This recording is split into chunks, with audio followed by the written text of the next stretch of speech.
Hey Snapflash fam.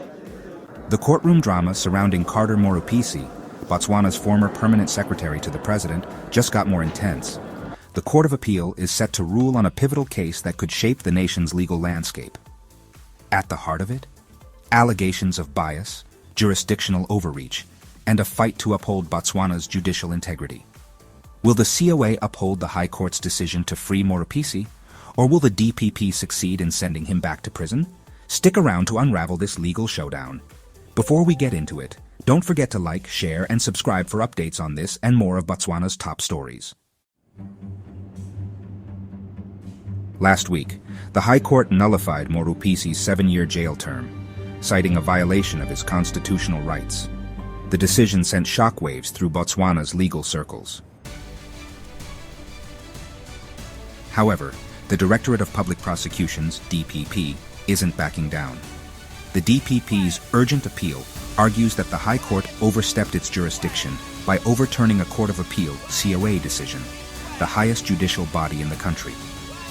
Advocate Chiamo Rantau, representing the DPP, described the ruling as a dangerous precedent that undermines Botswana's judicial hierarchy.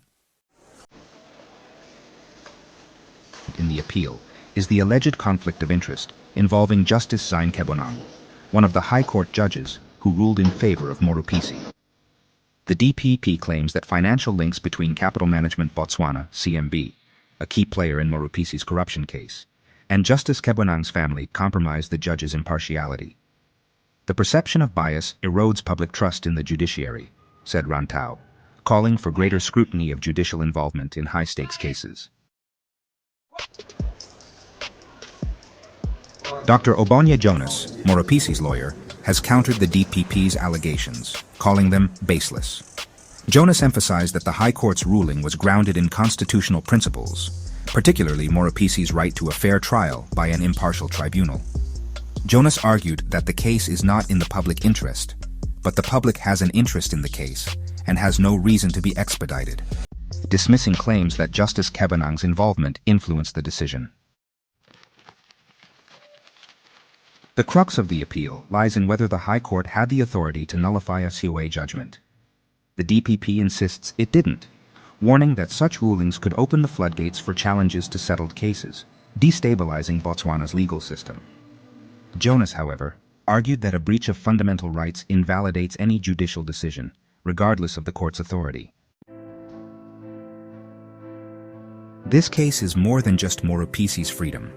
It's a litmus test for Botswana's judicial independence and ability to combat corruption.